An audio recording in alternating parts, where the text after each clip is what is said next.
Readers have big jobs to do. Readers have tools to read hard words. All right, first graders, we're going on to our next reading lesson.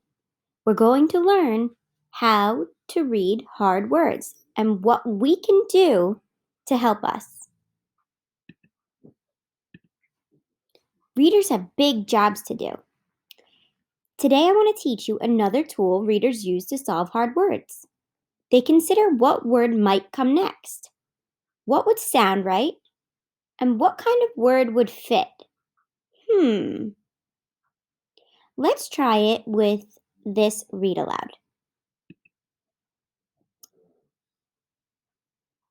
Scat! Mr. Putter carried his painting things to the porch. He had a bucket of pink paint, a big brush, and some rags.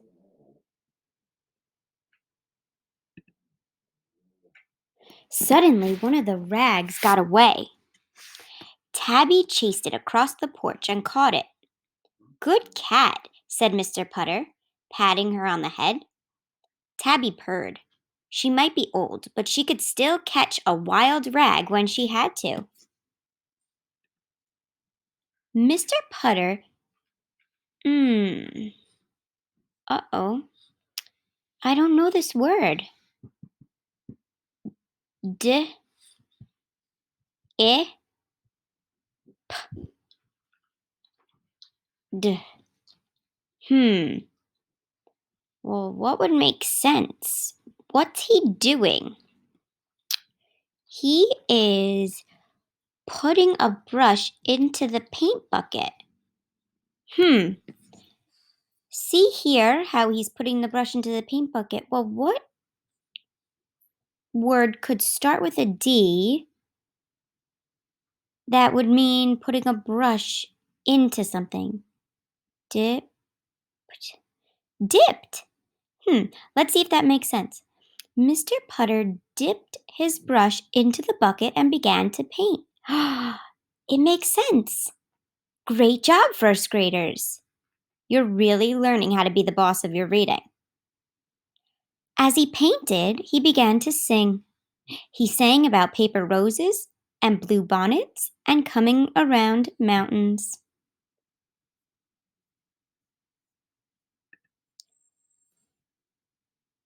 Tabby purred and purred. This was even better than a story. But Mr. Putter didn't yodel when he read a story. All was going well when suddenly a squirrel showed up. The squirrel jumped onto a freshly painted porch rail. Shoo! Said Mr. Putter. The squirrel jumped onto another rail. Scat! Said Mr. Putter. Then the squirrel ran across the floor of the porch. Scram! Said Mr. Putter. And that's when Tabby remembered how good she was at chasing things. Yikes!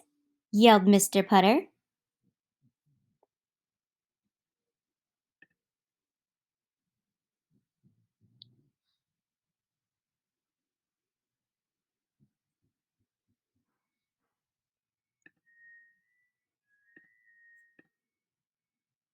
Oops.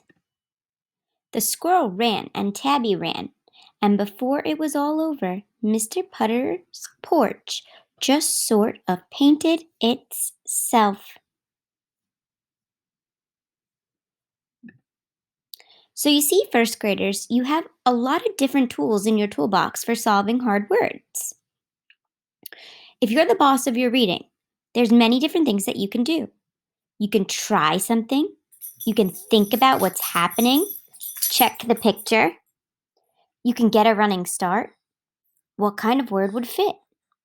Try it two ways. Look at all the parts of the word. Do a slow check. Crash the parts together, like segmenting and blending. Check it. Does it make sense? Does it sound right? Does it look right? Readers have big jobs to do. So, readers, Now, you have a new tool. When you get stuck on a tough word, it isn't enough to look at the first letter. You need to ask what would sound right. Ask what is kind of what is the kind of word that would fit?